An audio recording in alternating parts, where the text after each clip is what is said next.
இப்போது புதிய அறிமுகம் ஆச்சி ஹோட்டல் சாம்பார் 50 கிராம் ரூபாய் 20 மட்டுமே.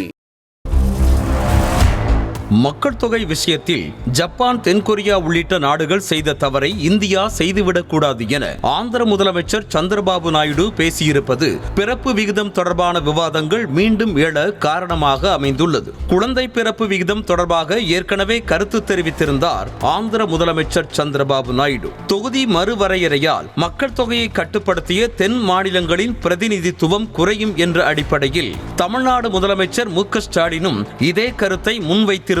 குறிப்பிடத்தக்கது.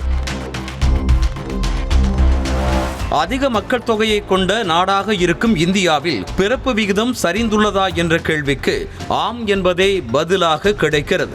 இந்தியாவில் 1950ஆம் ஆண்டு சராசரியாக ஒரு பெண்ணுக்கு 5.7 என இருந்த குழந்தைகள் பிறப்பு விகிதம் தற்போது 2.1% குறைந்திருக்கிறது. தற்போது இந்தியாவின் அதிக மக்கள் தொகையை கொண்ட சராசரி வயதாக 28 வயது உள்ளது. குழந்தை பிறப்பு விகிதம் தொடர்ந்து சரிவை சந்தித்ததால் முதியவர்களின் விகிதம் கணிசமாக அதிகரிக்கும் அபாயம் உள்ளதாக எச்சரிக்கப்படுகிறது. இந்த விவகாரத்தில் ஆந்திர முதல்வர் ஜப்பானை ஏன் கூறுகிறார் என்பதை பார்க்க வேண்டியிருக்கிறது. ஜப்பான் அதிக முதியவர்களை கொண்ட நாடாக இருக்கிறது. ஜப்பானில் அதிக மக்கள் தொகையை கொண்ட சராசரி வயது 49.4 வயதாக இருப்பதாக தரவுகள் தெரிவிக்கின்றன. ஒரு நாடு அதன் மக்கள் தொகையை அப்படியே பராமரிக்க அந்த நாட்டின் பிறப்பு விகிதம் 2.1 இருக்க வேண்டும். ஆனால் ஜப்பானின் பிறப்பு விகிதம் 1.2 சரிந்திருப்பது அந்நாட்டிற்கு மிகப்பெரிய தலைவலியாக மாறியிருக்கிறது. இந்த நிலையில் ஆந்திராவின் பிறப்பு விகிதம் 1.5 இருப்பதையும் நாம் கவனிக்க வேண்டியிருக்கிறது. பொருளாதாரம், பணிச்சுமை, மாறிவரும் வாழ்க்கை முறை உள்ளிட்ட காரணங்களால் தம்பதிகள் குழந்தைகள் பெற்றுக்கொள்வதில் ஆர்வம் காட்டுவதில்லை என சொல்லப்படுகிறது. பிறப்பு விகிதம் குறைவதால் வயதானவர்களின் எண்ணிக்கை தானாக அதிகரிக்கிறது.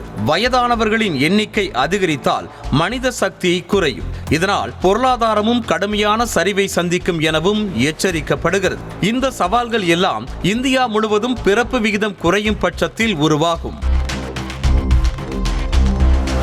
இந்தியாவின் 17 மாநிலங்களில் மக்கள் தொகையை நிலையாக பராமரிக்க தேவையான 2.1 என்ற பிறப்பு விகிதம் உள்ளது. தென்னிந்திய மாநிலங்களே இந்தியாவின் மக்கள் தொகை மாற்றத்திற்கு வழிவகுப்பதாக சொல்லப்படுகிறது. மக்கள் தொகையை கட்டுப்படுத்தி வரும் தென் மாநிலங்களுக்கு தொகுதி மறுவரையறையில் பிரதிநிதித்துவம் குறைய வாய்ப்பிருப்பதாகவும் நிதி ஒதுக்கீட்டில் குறைவான நிதியே கிடைப்பதாகவும் கருத்து முன்வைக்கப்படுவதையும் கவனிக்க வேண்டியிருக்கிறது.